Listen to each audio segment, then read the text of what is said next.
ఆషాఢం, శ్రావణం, Dasara, Deepavali, present budget సమావేశాలు. గులాబీ దండులో రోజుకో మాట, పూటకో పుకారు.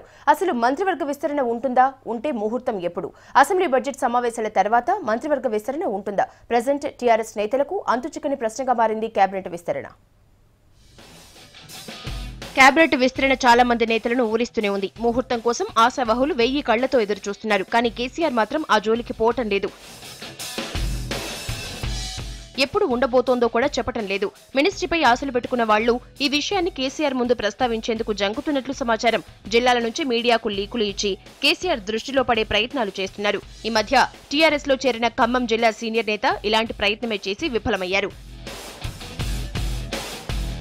ఇక కేసీఆర్ తో కాకుండా టీఆర్ఎస్ లోని సీనియర్ల చుట్టూ చక్కర్లు కొడుతున్నారు. మంత్రి పదవులు ఆశిస్తున్న వారు ముఖ్యమంత్రి దగ్గరకు వెళ్లి తమ మనసులోని మాటను బయటపెట్టలేకపోతున్నారు. కేబినెట్ లో 17 మంది మంత్రులకు స్థానం ఉంది. మొదటి దఫాలో 11 మందికి బెర్త్ లభించింది. మిగిలిన 6ని త్వరలో భర్తీ చేస్తామని సీఎం ప్రకటించారు. వీలైనంత త్వరలోనే ఈ విస్తరణ ఉంటుందని టీఆర్ఎస్ వర్గాల్లో జోరుగా చర్చ నడిచింది. ప్రస్తుతం సీనియర్లు మినిస్ట్రీ కోసం తీవ్రంగా పోటీ పడుతున్నారు. కానీ ఎక్కడేసిన గొంగడి అక్కడే అన్నట్లుగా ఉంది పరిస్థితి.